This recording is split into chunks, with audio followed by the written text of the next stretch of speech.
And welcome to our February edition of Sports Highlights, February 2026. Hard to believe, folks, 34 years. We keep it rolling right here. Our sports interview show airs on Mondays at 7 a.m., 2 p.m., 7 p.m., weekends at 9 a.m. on Cox Cable 47, 517, all over social media, YouTube, and many more places.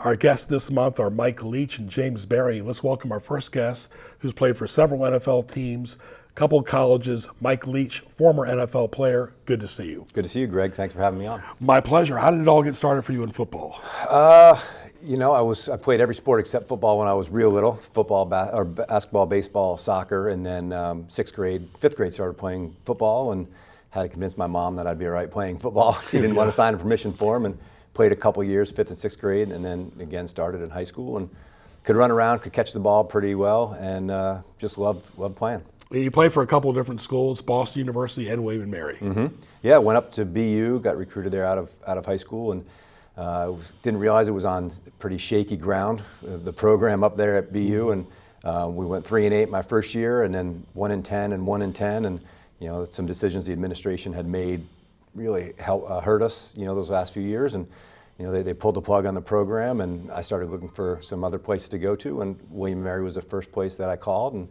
luckily they eventually called back, and that January I was down here in Williamsburg and getting ready for winter workouts.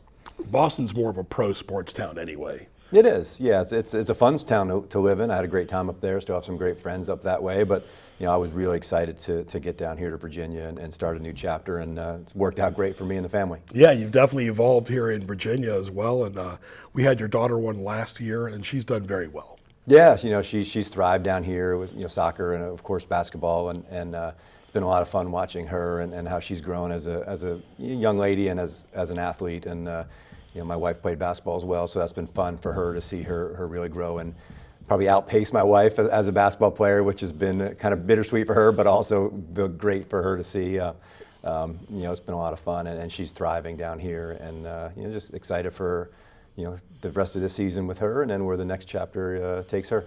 Mike played for over a dozen years for the Bears, the Broncos, the Cardinals, the Titans. I guess you learned something from each team. I did, yeah. Tennessee, it probably didn't matter where I was going to be that first year. I was just going to be excited to be there. But I was in Tennessee the year after they were in the Super Bowl. So it was really exciting down there, great time. And learned a lot, learned how to be a pro, what's expected. But my tenure there was only about a year and a half, and got cut there. So I learned that part of the business as well. I went from being really excited and top of the world to this is a business, and got cut. And then signed with the Bears as a fullback, which I thought was a good move at the time, but turns out my neck's way too skinny to play that, run into Brian Urlacher and his guys at linebacker every day. So I got sent home from there, and then luckily found a spot in Denver. And had a great run there. We're there 7 years until Mike Shanahan got fired, and also learned that part of the business, that sometimes you're attached to a coach, and a new coach can bring his guys in. And the new coach brought his guy in with him from New England, and I was on a street, and then ended up down in the desert in Arizona, which was great. My golf game got better, and we had 7 great years down in Arizona until the body finally gave out, and we hung up the cleats. Great quality of life. Of course, the Titans had that Miracle City game. Yeah, the Music City Miracle, which I remember watching that game here in Williamsburg. It was the year before I got down there. Late Frank Wycheck, who was a great friend of mine, got the ball from Lorenzo Neal, threw it back across to Kevin Dyson, who took it to the house. And I can still hear the call in my head from watching that game. And we still were riding that excitement when I got down there to Tennessee. Talk about Frank Wycheck. I remember when he played for Maryland, was a great player.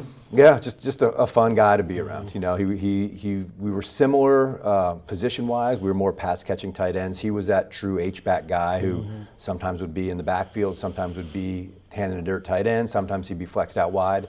And that's what I did here at William & Mary as well, is that West Coast offense where Coach Laycock had me moving all around and find different ways to get me the ball, which was great. And coming from BU, where I was second in the team in receptions my last year there with 11, to come down here and get involved in Coach Laycock's offense and have 58 catches my first year at William & Mary was a huge difference, and it was a testament to the team and Mike Cook, our great quarterback, and Coach Laycock and his system and the other coaches. It allowed me to thrive here, and that's what Frank did. It was the same kind of position. And I think that's why I was looked at by Tennessee, was because I could fill that role.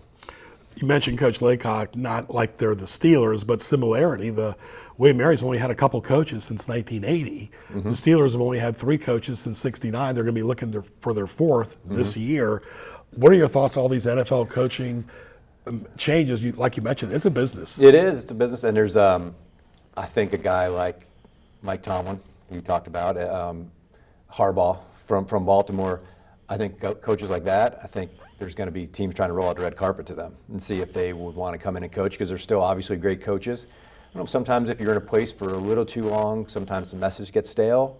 Sometimes people want to shake things up a little bit. I don't think it's always the right decision. I don't know if maybe we'll speak for Mike Tomlin, but maybe he just wants a reset. 19 years in one place is a long time, and maybe he wants to try something new. I think with his personality, he'd be great on TV. But I think one thing Mike's great at is communicating. I think his message would resonate with any team. I think the guys that I knew who played for Mike loved playing for him. But yeah, it's going to be interesting to see how all these openings shake out. Being a Cardinals guy, I hope they can land one of these great coaches who maybe likes to golf in the off season and maybe wants the warmer weather, because they'll get that down in Arizona, sometimes too warm. But yeah, hopefully the right person lands down there and will help turn that program around. You mentioned tenure. I mean, nobody's going to beat Paterno's tenure, though. From 50 to 65, he was an assistant, and then 66 to 2011, head coach. It's when you think about that. But Tom was great. He went to Denby High School. We all wish him the best here at Newport News, and of course, he did a promo for Nate and I way back in the early 2000s when he was doing the CNU football camp. He'll land on his feet no matter where he wants to go, whether he wants to be a public speaker, a commentator, or a coach. Oh, he's one of those guys that he will lift up any organization he's a part of, and will motivate people to run through brick walls for him and the organization. So, yeah, Mike's not going to be without a lot of suitors. I'm sure his phone is ringing off the hook right now, and if he wants to coach, he'll coach. If he wants to be a public speaker, he'll speak. If he wants to be on TV, he'll be on TV tomorrow. Or if he wants to go to the Bahamas, he'll do that too. I think he's made enough money, he can probably do that for a year. We're talking to Mike Leech, who is a former long snapper, played for 16 years in the NFL for 4 different teams. What about all the protective headgear you see on the helmets, those outer rim type things? Yeah, with the Guardian shields, whatever they call it. It's jarring to see. Yeah. Sometimes when you watch the game, it almost looks like a caricature cartoon version of football. Right. I haven't seen the studies to know how much, if anything, they help. I remember when I think it was Don Beebe used to wear the big one for Buffalo, looked at, that giant styrofoam, which they turned out probably did more damage than good from what some of the things I had heard about those. If it helps, great. Who cares what it looks like? I know, some of the brain impacts are, there's a lot of truth to that. And the more they can do to protect the guys in the NFL, but also the kids at the younger level, the better. Because it's a great game. You learn a lot about yourself, about how to work together, how to fight through adversity playing football. So the safer they can make it for everyone who's involved, the better. This is our February edition of Sports Highlights. Glad you're with us. Talking to Mike Leech, former NFL player, played for several teams. And we mentioned how football is a business. It's always evolving, but the injuries too as well. Concussions, you see a lot about that. That's always happened no matter what decade. The protective helmets, we talked about the outer rim, but the protective helmets with all the air pockets, they seem to be the new mode now. They do, and there's more give. I think some of them used to be just a hard outer shell and then the foam inside. Now you can see there's some indentations where maybe they give a little bit to lessen the blow, some of those impacts. I haven't studied the science behind those as much either since I've been out. I've probably learned more about golf equipment than about helmet safety and advancements in helmets. But I know there's some pretty high-level science guys trying to figure it out. And I think from what the guys who I know are still playing have said, that helmets are more comfortable and they lessen impact. So, good for them, and hopefully it continues to evolve. You played for Coach Laycock. How would he like his legacy to be remembered? He was quite shy of 40 years, which that's another story, but he got close to it. Was a great coach. It was always hard to win at William Mary. It wasn't like they had unlimited money, as you well know.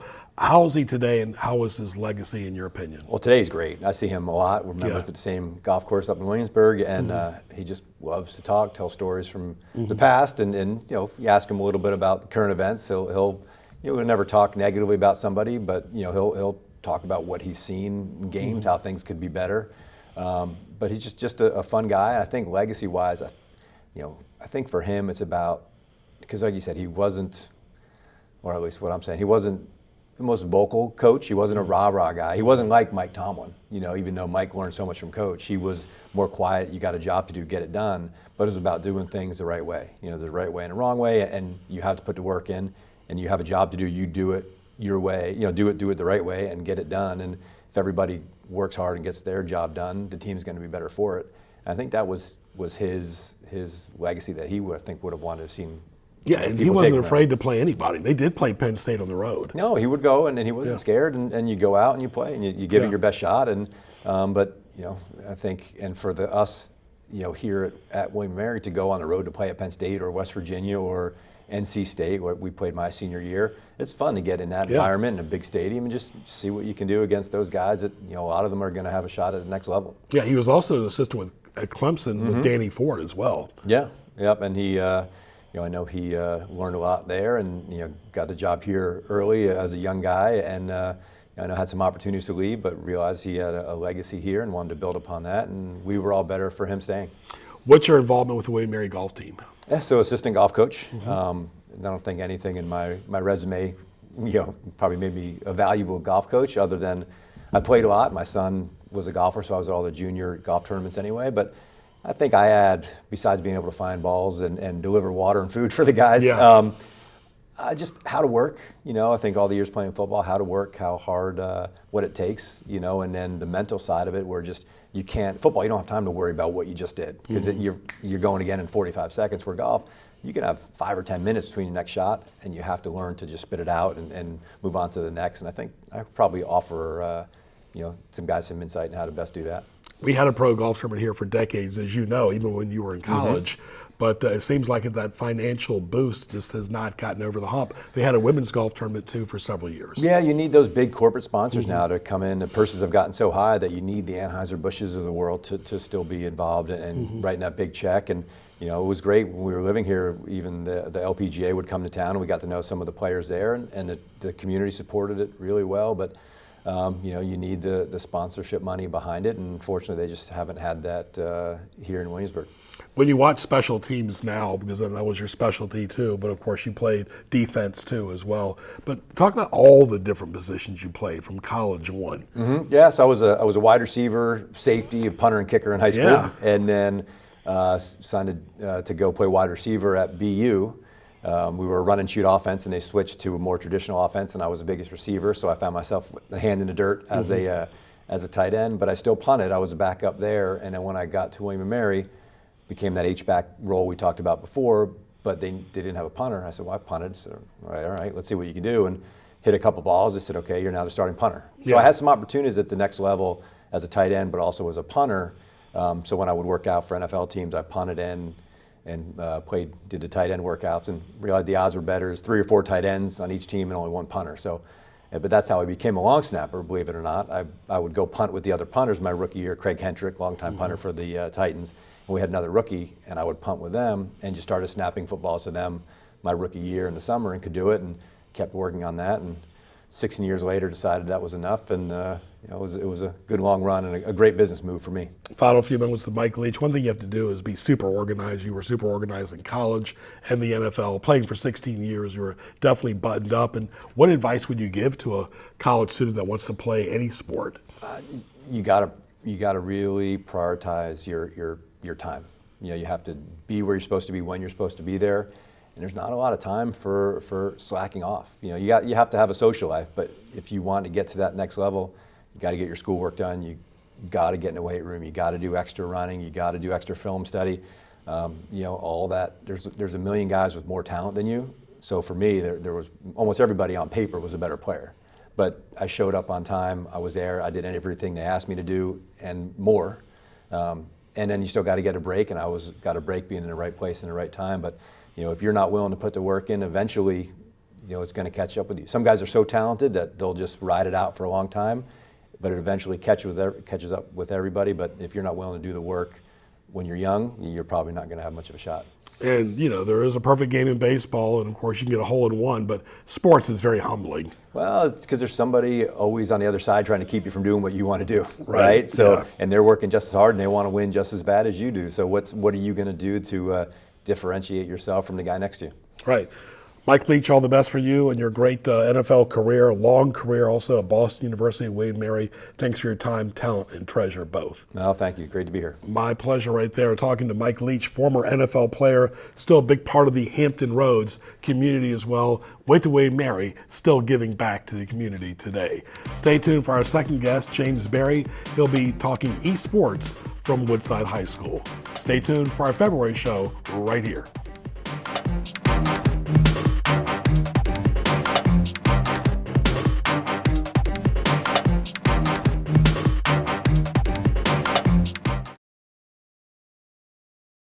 You're watching NNPS-TV.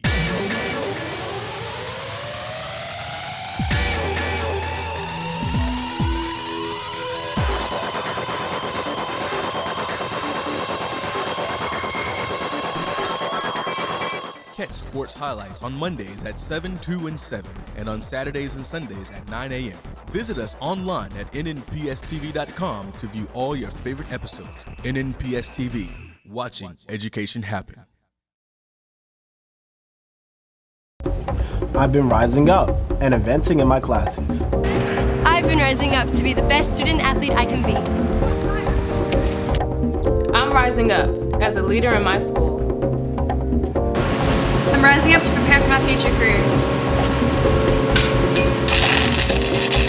We are all rising up and preparing ourselves for success, thanks to our dedicated teachers and staff in Newport News Public Schools. Rise up!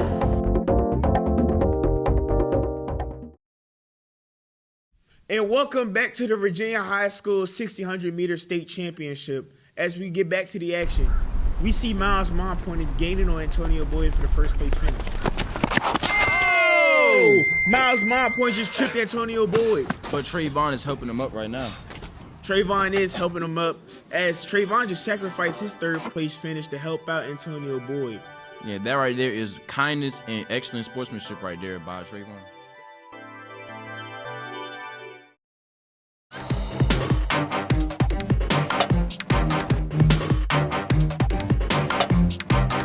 And welcome to our second segment of our anniversary show, Sports Highlights, right here. Glad you're with us. Greg Bicabaris. Hope you enjoyed our first guest, Mike Leech. We switch gears now, talking to James Berry, the Woodside head coach for esports. Welcome. Great. Thanks for having me. Good to be here. Very good. You've been at Woodside for a dozen years, and you went to FIBA, so you grew up in the area. That's right. Yeah, from 757, grew up playing video games. I was into other sports too, soccer, and did band. But every night, pretty much, I'd be playing games at home.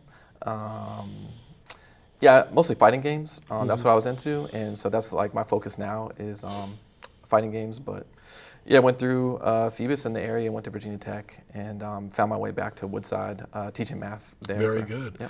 You talk about esports. Tell us, what exactly is esports? I know it's got a platform nationally. You see it on TV a lot, but talk about it. Most people don't know what it is still. Yeah, esports is just organized, competitive video games. I mean, it's getting broader and broader as time goes on. Like, is chess an esport? Virginia might say yes pretty soon. The platform that we use is continually growing. So there's like 19 games now, and yeah, we just have a communication basically. Like, it focuses on communication. Sure.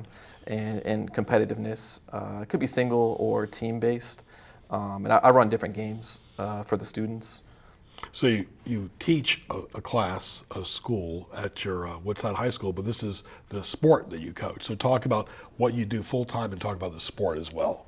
Yeah, so as a math teacher, I'm teaching Algebra 2. I've taught Algebra 1, Geometry. I teach Trig and Algebra 2 right now. You know, kids are always on their technology, and it's funny, I'm the esports coach, but I'm typically like pretty against the technology in the classroom. That's for after school, right? But yeah, so I was running the chess club for a while, maybe 10 years, until COVID hit, well, a little bit before COVID, and I was approached to do this esports thing.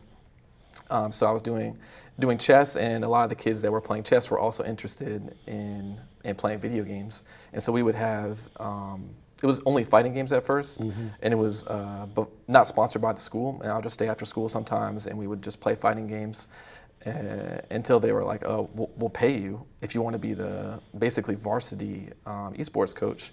And I'm like, okay, no more chess club. Sorry, kids.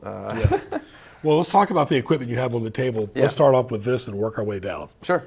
Yeah, this is my hitbox. This is the leverless controller, which is what all of the, not all, but the majority of the fighting game players that play two-dimensional games are playing, 2D games, like Street Fighter. Some Tekken players use this, Grand Blue. And so the red buttons are for directions. It's basically like a souped-up keyboard, but with the buttons that you might see in the arcade previously. So the punches on top, kicks on the bottom. And so this gives you more control of your inputs. Took a long time to get used to playing this. I grew up playing on just the PlayStation controller, so when I first got into playing Street Fighter, that's my main game. I was just on the PS4 controller for the longest. A lot of students use Xbox controllers, but pretty much every kid has this on their wish list. It's a little expensive, maybe like $200, $250. The new ones are like $300, where these are more like $50, more accessible. That looks like a phone. What is that? Bring, bring, bring. This is the Nintendo Switch, the old version. They came out with a new one not too long ago. It does the same thing, basically, just better graphics. But a lot of the games that we play, you can play them on the Switch, and two of the main ones are Switch exclusive. So this is Nintendo's second newest model. We play Smash Brothers on this, and Mario Kart. Those are two of the games that are Virginia High School League Sports sponsored. And this is the Pro controller for the Nintendo Switch. So it doesn't plug into this, but this plugs into something, and this plugs into that. Well, let's talk about the different schools you compete against. Talk about Newport News and Hampton. Yeah, it's been growing. Each year I'm surprised when we encounter different schools. So we're playing once a week for 8 to 10 weeks in the fall and in the spring. Wow. And we use a platform called Play Versus, Play VS. I started playing in 2021. That was the first year that I was the coach, but Virginia started 2 years previously in 2019. Yeah. Are you amazed how quick and how fast esports has grown? It really is. Yeah, the first time there were only 50 teams, and now there's 175 teams for Smash Brothers. Just in the 5 years that I've been doing, it's tripled. Yeah, we'll run into Bethel. We'll run into like Cox High School is always really good in Virginia Beach for Smash Brothers. We actually ran into them at the championship multiple times. Cox, Heritage has a team. It's like anything else. Practice makes perfect. Even when you're on your own, you can do this. For sure, yeah. I have official practice. I was a little ahead of myself when I started. We were having practice every day. I'm like, this is a varsity sport. We got to practice every single day. And I was making them watch tapes, watch games, and just really pushing them. League of Legends was the game that I was playing with them at the time. But then more kids wanted to play, and as it started to grow, there's more teams. So we would have like a Rocket League team, a League of Legends team, and so I couldn't run practice every single day anymore. So now, 5 years later, we've got practice days on Mondays, and we use an app called Discord to communicate. And so there's different channels. The kids are really savvy with setting this stuff up. It'd be like a separate channel for Street Fighter, Smash Brothers, and so I can talk to them in the voice channels, and so they'll practice on Monday. Then we have games Tuesday, Wednesday, Thursday for the different sports. Very good. We're talking to James Berry. He's the Woodside head coach for esports. He went to Phoebus High School as well. And of course, how do you recruit players at your school? How do you know who's interested? And is it men and women? Is it co-ed? Explain that. It is co-ed. We've had some strong female players, especially for League of Legends, and we have some female Smash players. The good thing is that it kind of recruits itself. And I'm only one person, so I can't have, like, I know some schools have 20 teams, but they have like 4 assistant coaches. It's just me. So I'm just keeping it to 4 teams max right now. Maybe in the future I'll get an assistant coach, but yeah, it's just kind of word of mouth. It'll spread around, and then kids talk to me. I put them in the Discord. They can ask questions in the Discord. I post practices. I know some schools have like a dedicated room in the school, and they'll play at the school. But for us, we play from home. And I think about like a third of the teams, they just run practice and play from home, just virtually over Discord. They'll communicate. And how do you deliver the equipment to the kids that want to play? Do the schools provide that? Does Woodside provide it? How is that provided? That is an issue that doesn't have as much equity as like some of the other sports. I know it costs money to play football and soccer. You need like your cleats and equipment and stuff, but you do need your own Switch if you want to play, or it depends on the platform. which platform you need for which game. So some of the games are cross-platform, but the two main games that we play are on the Nintendo Switch. So students would have to have their own Switch. Sure. This one belongs to the school, so I can loan it out if a student needs it. But they're probably not going to make the team if they don't have their own already, because they wouldn't be as experienced as the kids that are playing all the time. Are they running batteries? How are they charged? Oh yeah, the Switch is rechargeable, so kids are playing this at lunch. I'll see go in the lunchroom sometimes and see them like practicing. Makes me happy. Is it safe to say that your hobby is also the sport that you coach? Is that safe? Oh, for sure, yeah. I mean, last night I'm stressed out. I'm like, what do I do when I'm stressed? I play Street Fighter. What do I do when I'm having a good time playing Street Fighter? What do I want to do later? Like travel, play Street Fighter. And I remember a game called Golden Axe. I love that game. Oh, that game's fun. That is a classic Definitely. game. You know, talk about that game. Yeah, Sega Genesis was my first console, and I would go to my friend's place. They had Golden Axe, and we would try and just go through and beat it, kind of like the Ninja Turtles game and other side-scroller games from the 90s. Yeah, I grew up on the Genesis, Game Boy, stuff like that. And are the kids are enthusiastic about it? I mean, do you like seeing that enthusiasm from them? It's great. Yeah, a lot of these kids are, they're not particularly social students, but this gives them an opportunity to express themselves, be excited with other kids that are just like them, and then I'll see them in the hallway, like talking to each other when they would maybe never speak to each other if they were on the esports team together. So it's been really good. That's great. They can collaborate. Give us some advice for somebody that wants to play esports, whether they're a student or an adult. Yeah, I mean, you got to study. So it's like there's pros for a reason. And it's like, same with chess. When I was learning chess, you can't learn how to be the best chess player in the world by your own, like on your own accord. It's going to take you 100 years to get all the knowledge that all the previous chess players have acquired. So you can take that same mentality with esports. So I'm watching the professional Street Fighter players. I'm watching the professional Rocket League players. Sometimes that's another game that we play. So I would just say pick a game that's fun, that you want to practice, and then watch the pros do what they do. Very good. James, all the best to you. Thanks so much. Thank you for enlightening us about esports. From Woodside High School, he went to Phoebus. I want to thank our great February guests, Mike Leech and James Berry, and our wonderful crew, big crew here on hand today for our anniversary show. So for Ray Price, I'm Greg Picaveras. Thanks for continuing watching, and we'll talk to you soon.